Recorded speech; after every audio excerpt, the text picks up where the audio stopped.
We are back, joined now by the head of the Tea Party caucus in the House of Representatives, Republican Congresswoman from Minnesota, Michele Bachmann. Welcome to Meet the Press. Thank you, David. Nice to have you. You heard the Chief of Staff, Bill Daley, say that he's optimistic that it's possible to avert a government shutdown. Are you as optimistic as he is?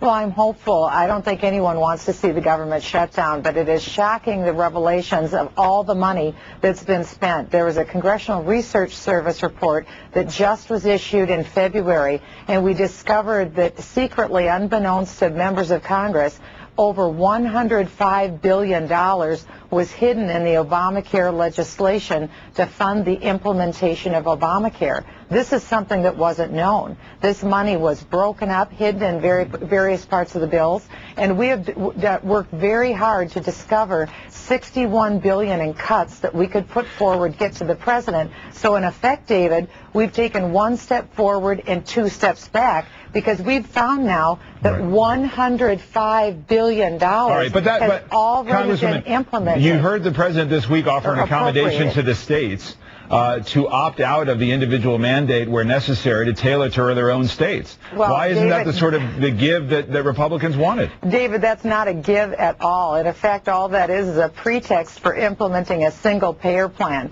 If you recall the president's entire statement, he said the states can opt out as long as they stay within the requirements of all of Obamacare, unless they want to go with a single payer. Again, from the very beginning, it has been said that Obamacare is a crime against democracy. It has been a deception from the beginning. Remember, the president told us it was a mandate, not a tax. Now in the federal court, he's arguing it's a tax, not a mandate. We were also told that our premiums would go down $2,500, and instead they're spiking up by 20 and 40%. Let me get in here, Congresswoman. Let me get in here. I want to stick with the narrow budget questions. Are you willing to vote to shut down the government over some of these add-ons to these spending bills, to defund funding for the health care legislation, for Planned Parenthood, for the EPA? I think this deception that the president and Pelosi and Reid put forward with appropriating over $105 billion needs to be given back to the people. There was no debate. There was no discussion.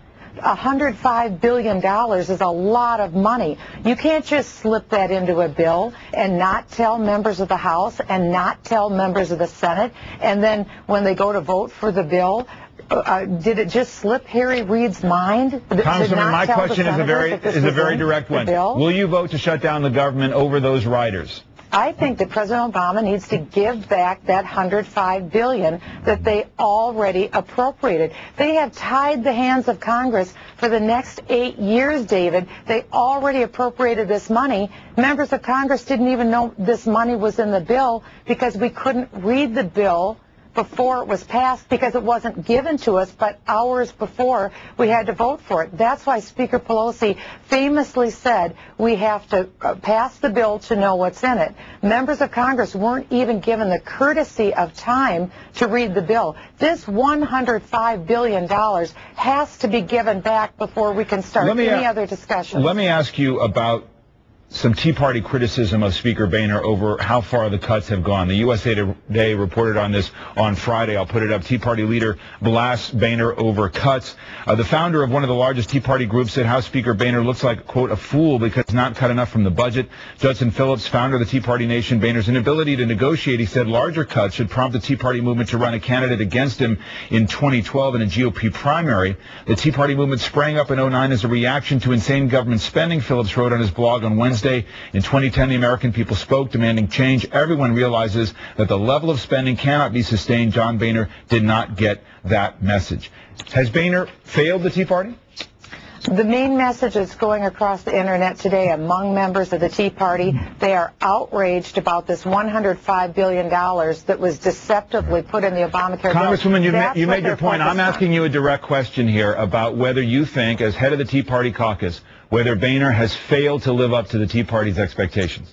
I think what we are trying to do as Republicans in the House is look for every place we possibly can to cut spending. We've identified $100 billion in cuts off of the president's proposed budget, $60 billion if you compare it to the 2010 budget. So we have done our part to look for cuts, but we can't end there. We have to also demand that we claw back the $105 billion that was deceptively already appropriated by President Obama. The Speaker has said that it would be irresponsible not to raise the debt limit, as will be called for soon. Will you agree with him on that and do that?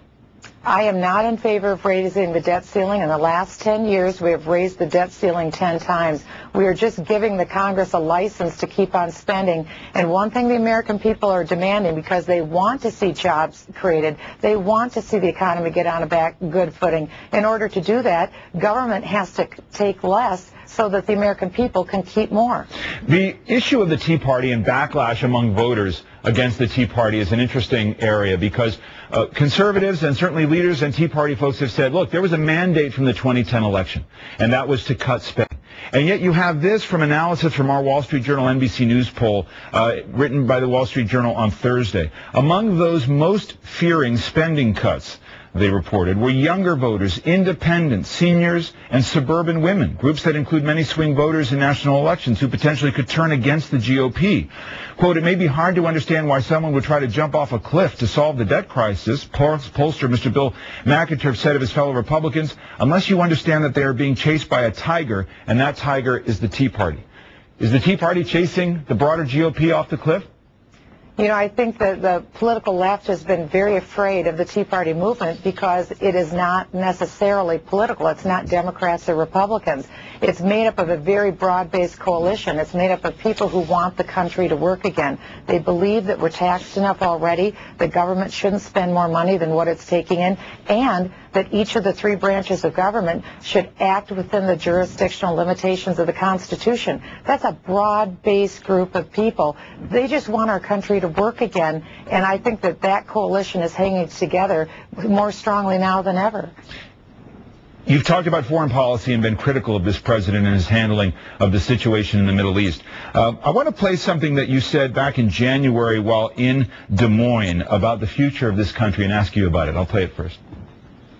The question, quite frankly, is this: will America endure? And I don't say this melodramatically, and I don't say this to scare you or to say it lightly, because tonight I think the answer is in grave doubt. Can you say specifically what you mean about it being in grave doubt? Well, I believe the context of the remarks was regarding the economy.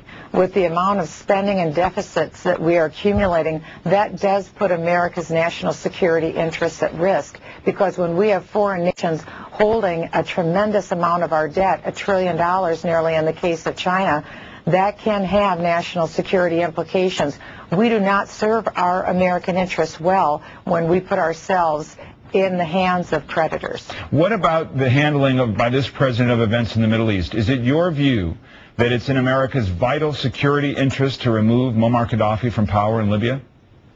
I think that it's been troubling the way that the president has responded. For instance, in Libya during the unrest, we had at least 600 Americans who were there. The Chinese were in the process of removing 12,000 Chinese, while Americans were waiting for an American response to be removed from Libya. I think recently in Germany, we saw 2 military soldiers who were killed by alleged terrorists this week, and I think that the president's response at minimum was lacking. We need to send very strong signals. I'm concerned about the signals that the president has sent. They seem to be signals. Congresswoman, my question is it in America's vital interest to remove Muammar Gaddafi from power? Well, that question, I think, is one that, as Defense Secretary Gates has said, we need to be very careful about putting an army on the ground in the Middle East. Mm-hmm. We are extended now in Afghanistan and Iraq, and I think for us to consider further penetration at this time, we need to listen to General Petraeus and what he has to say.